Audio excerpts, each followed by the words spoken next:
بسم اللہ الرحمن الرحیم۔ السلام علیکم معزز طلباء کرام، آپ سب کیسے ہیں؟ آج ہم نور الانوار کے سبق نمبر 393 کو پڑھیں گے۔ آج کے ہمارے سبق کا عنوان ہے اقتداء النص کی مثال کا بیان۔ آج کے سبق میں ہم اقتداء النص کی مثال بھی پڑھیں گے اور اس کا حکم بھی پڑھیں گے۔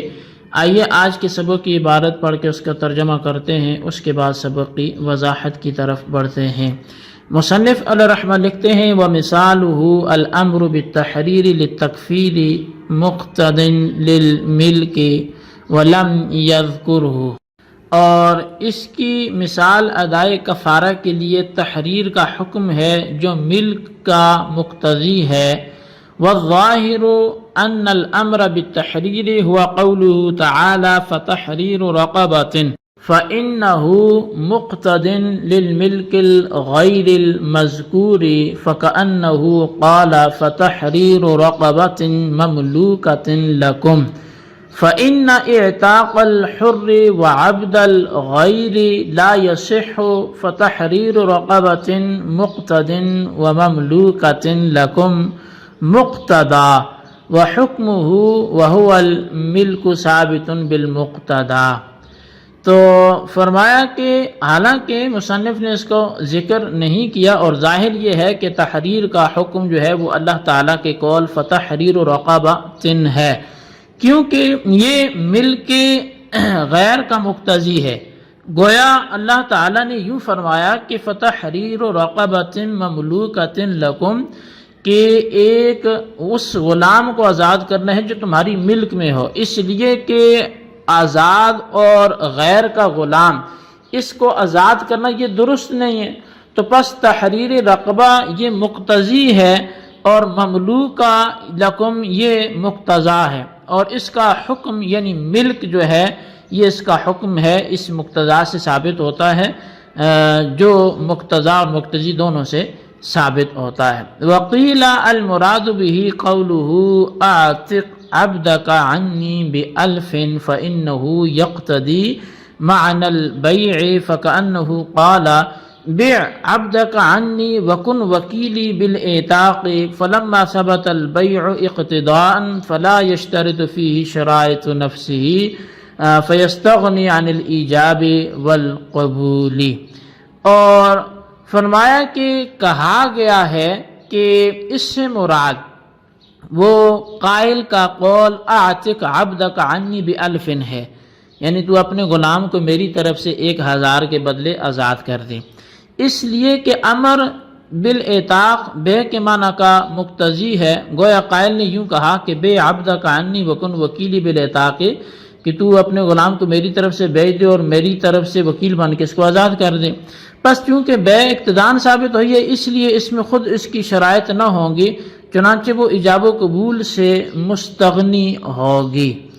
اور ولا یجری فیہ خیار الرؤیت والعیب والشرط بل یشترط فیہ شرائط الاعتاق من کون الامر مکلفا اہلا للاعتاق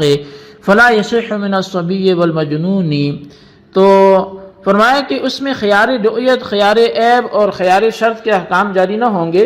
بلکہ اس میں اعتاق کے شرائط یعنی امر کا مکلف ہونا اور اعتاق کا اہل ہونا یہ ضروری ہوں گے، لہذا صبی اور مجنون سے صحیح نہیں ہوگا۔ تو فلا یصح من الصبی والمجنون، صبی اور مجنون سے صحیح نہیں ہوگا۔ وعلی ھذا یقول ابو یوسف لو قال اعتق عبدک عنی بغیر ذکر الالف فإنه يقتضي الهبات كما أن الأول يقتضي البيع ويستغني هذه الهبات عن القبض كما يستغني البيع عن الإيجاب والقبول، بل أولى لأن القبض شرط والإيجاب والقبول ركن، فلما احتمل الركن السقوط فالشرط أولى، ولكن نقول إن الإيجاب والقبول في البيع مما يحتمل السقوط كما في الطاعات بخلاف القبول في الهبات فإنه لا يحتمل السقوط بحال۔ اور اسی بنا پر امام ابو یوسف فرماتے ہیں کہ اگر قائل نے الف کا ذکر کیے بغیر اعتق عبدک عنی کہہ دیا تو اس کا یہ قول ہبہ کا مقتضی ہوگا، جیسا کہ پہلا قول بے کا تقاضا کرتا تھا، اور یہ ہبہ قبضہ سے مستغنی ہوگا جیسا کہ بے ایجاب و قبول سے مستغنی ہے، بلکہ بے ہبہ سے اولا ہے، کیونکہ قبضہ شرط ہے اور ایجاب و قبول رکن ہے، لہٰذا جب رکن سکوت کا احتمال رکھتا ہے تو شرط بدرجہ اولا احتمال رکھے گی۔ لیکن ہم جواب دیں گے کہ بے میں ایجاب و قبول ان چیزوں میں سے ہے جو سکوت کا احتمال رکھتی ہیں، جیسے کہ بے تعاطی میں، برخلاف قبضہ فی الہبہ کے، کیونکہ یہ کسی حال میں بھی سکوت کا احتمال نہیں رکھتا۔ جی طلبہ کرام، یہ ہے ہمارے آج کے سبق کی عبارت اور اس کا ترجمہ۔ اب آئیے اس کی وضاحت کی طرف بڑھتے ہیں۔ مصنف رحمۃ اللہ تعالی علیہ نے فرمایا کہ مقتضا جو ہے اس کی مثال کفارہ ادا کرنے کے لیے رقبہ آزاد کرنے کا امر ہے، یعنی اقتداء نص کی مثال یہ ہے، اور یہ امر ملک کا تقاضا کرتا ہے، حالانکہ ملک مذکور نہیں ہے، تو شارح کہتے ہیں کہ مثال کے نصوص میں سے ہونا چونکہ زیادہ بہتر ہے، اس لیے بظاہر یہ معلوم ہوتا ہے کہ متن میں الامر بالتحریر سے مراد باری تعالیٰ کا قول فتحریر الرقبہ ہے، یعنی اللہ تعالیٰ نے کفارہ ادا کرنے کے لیے رقبہ آزاد کرنے کا حکم فرمایا، اور امر بالتحریر اس ملک کا تقاضا کرتا ہے کہ جو ملک عبارت میں مذکور نہیں ہے۔ گویا اللہ تعالیٰ نے یوں فرمایا فتحریر رقبۃ مملوکۃ لکم، اور امر بالتحریر چونکہ ملک کا تقاضا اس لیے کرتا ہے کہ نہ تو آدمی کو آزاد کرنا درست ہے اور نہ دوسرے کو غلام کو آزاد کرنا درست ہے، بس آیت میں فتحریر رقبہ یہ جو ہے تقاضا کرتا ہے مملوکۃ لکم کا، جو کہ اس کا مقتضا ہوگا، اور اس کا حکم یعنی جو اقتداء نص کا اب یہاں مقتضی اور مقتضا کا جو حکم ہوگا وہ ہوگی ملک، یعنی مملوکۃ لکم سے ثابت ہے، اور مقتضا یعنی امر بالتحریر سے ثابت ہے۔ بعض حضرات نے فرمایا کہ متن میں امر بالتحریر سے مراد قائل کا قول آتک عبدک عنی بألف، یہ عن کفارت یمینی مراد ہے، یعنی میرے کفارہ یمین سے میری طرف سے 1000 کے عوض اپنے غلام کو آزاد کر دیں۔ بس قائل کا قول آتک عبدک عنی بألف یہ بے کے معنی کا تقاضا کرتا ہے، اس لیے کہ حضور علیہ الصلوۃ والسلام کے قول لا عتق فیما لا یملک کی وجہ سے امر بالاعتاق اس بات کا تقاضا کرتا ہے کہ مامور پہلے بے کے ذریعے عامر کو اپنے غلام کا مالک کر دے اور اس کی طرف سے وکیل ہو کر اس کو غلام کو آزاد کر دے۔ گویا قائل نے یوں کہا ہے کہ بے عبدک عنی بألف وکن وکیلی بالاعتاق، کہ بس تو اپنے غلام کو میری طرف سے مجھے بیچ دے اور پھر میری طرف سے آزادی کا وکیل بن جا۔ پس اگر مخاطب نے اس غلام کو آزاد کر دیا تو یہ اعتاق عامر کی طرف سے ہوگا اور اس کا کفارہ ادا ہو جائے گا، اور عامر کے لیے غلام کی ولا ہوگی اور عامر پر 1000 واجب ہوگا۔ اس مثال میں امر بالاعتاق جو ہے وہ مقتضی اور معنی بے مقتضا ہے۔ الغرض اس کلام سے بے کا ثبوت اقتدان اور ات کے تابع ہو کر ہوا ہے، اور جو چیز اقتدان اور طبعاً ثابت ہوتی ہے اس میں وہ شرطیں ملحوظ نہیں ہوتی جو شرطیں اس چیز میں ملحوظ ہوتی ہیں جو چیز قصداً اور اصلاً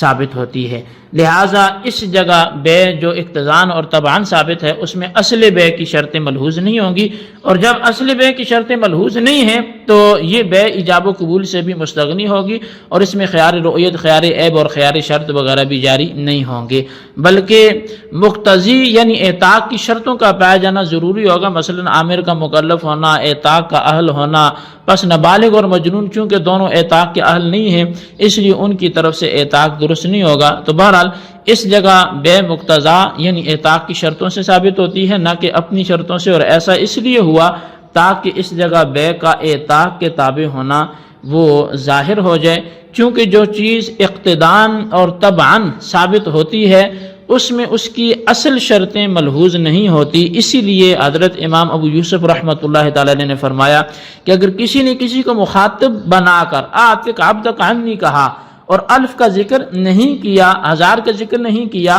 تو اس صورت میں بھی اگر مخاطب نے غلام کو آزاد کر دیا تو عامر کی طرف سے کفارہ ادا ہو جائے گا اور غلام کی ولا عامر کے لیے ہوگی، کیونکہ عامر کا یہ کلام ہبہ کا تقاضا کرتا ہے جیسا کہ کلام اول بے کا تقاضا کرتا ہے۔ گویا قائل نے یوں کہا ہے کہ حب لی عبدک ثم کن وکیلی بالاعتاق، کہ تو پہلے اپنے غلام کو میری طرف مجھے ہبہ کر پھر اس کو آزاد کرنے کا وکیل ہو جا۔ بس یہاں بھی یہ اقتدائے ہبہ قبضہ سے مستغنی ہو جائے گا جیسا کہ بے ایجاب و قبول سے مستغنی ہو جاتی ہے، بلکہ ہبہ قبضہ سے بدرجہ اولا مستغنی ہو جائے گا، کیونکہ ہبہ کے لیے قبضہ شرط ہے اور بے کے لیے جو ایجاب و قبول ہے وہ رکن ہے، پس جب رکن ساکت ہو سکتا ہے تو شرط بدرجہ اولا ساکت ہو جائے گی۔ اچھا، امام ابو یوسف رحمۃ اللہ تعالی کے نزدیک اگرچہ عامر نے غلام موہوب پر قبضہ نہیں کیا، لیکن اس کے باوجود اگر مخاطب نے غلام کو آزاد کر دیے تو عامر اس غلام کا مالک ہوگا اور عامر کی طرف سے غلام آزاد ہو جائے گا۔ امام اعظم امام ابو حنیفہ رحمۃ اللہ تعالیٰ کی طرف سے اس کا جواب یہ ہے کہ بے میں ایجاب و قبول سکوت کا احتمال رکھتے ہیں، جیسا کہ بے تعاطی یعنی بغیر ایجاب و قبول کے لین دین میں ایجاب و قبول ساقط ہو جاتے ہیں، لیکن ہبہ میں قبضہ کسی حال میں سکوت کا احتمال نہیں رکھتا۔ پس جب ہبہ میں قبضہ سکوت کا احتمال نہیں رکھتا تو ہبہ کے لیے ہر حال میں قبضہ شرط ہوگا، اور اس جگہ چونکہ قبضہ نہیں پایا گیا اس لیے یہ ہبہ درست نہ ہوگا، اور جب ہبہ درست نہیں ہوگا تو عامر غلام کا مالک بھی نہیں ہوگا، اور جب عامر غلام کا مالک نہیں ہوا تو یہ غلام عامر کی طرف سے آزاد بھی نہیں ہوگا اور عامر کا کفارہ بھی ادا نہیں ہوگا، بلکہ مامور کی طرف سے آزاد ہوگا اور اس کی بلا مامور ہی کے لیے ہوگی۔ جی طلبہ کرام، یہ تھی ہمارے آج کے سبق کی عبارت ترجمہ، اس کی وضاحت۔ اس کو اچھی طرح سمجھیں، اس کے خلاصے کو رجسٹر پر لکھیں، بالخصوص ان کے سوالات کے جوابات دیں۔ سوال نمبر 1 یہ کہ اقتداء النص کی مثال لکھیں۔ سوال نمبر 2 یہ ہے کہ اگر کسی نے یوں بول دیا بغیر الف کے کہ آتک عبدک عنی، تو اب کیا حکم ہوگا؟ اختلاف کی روشنی میں واضح کریں۔ اللہ تبارک و تعالیٰ سے دعا ہے جو کچھ ہم نے پڑھا سنا سے یاد رکھنے کی توفیق نصیب فرمائے، آمین بجاہ النبی الامین صلی اللہ علیہ وسلم۔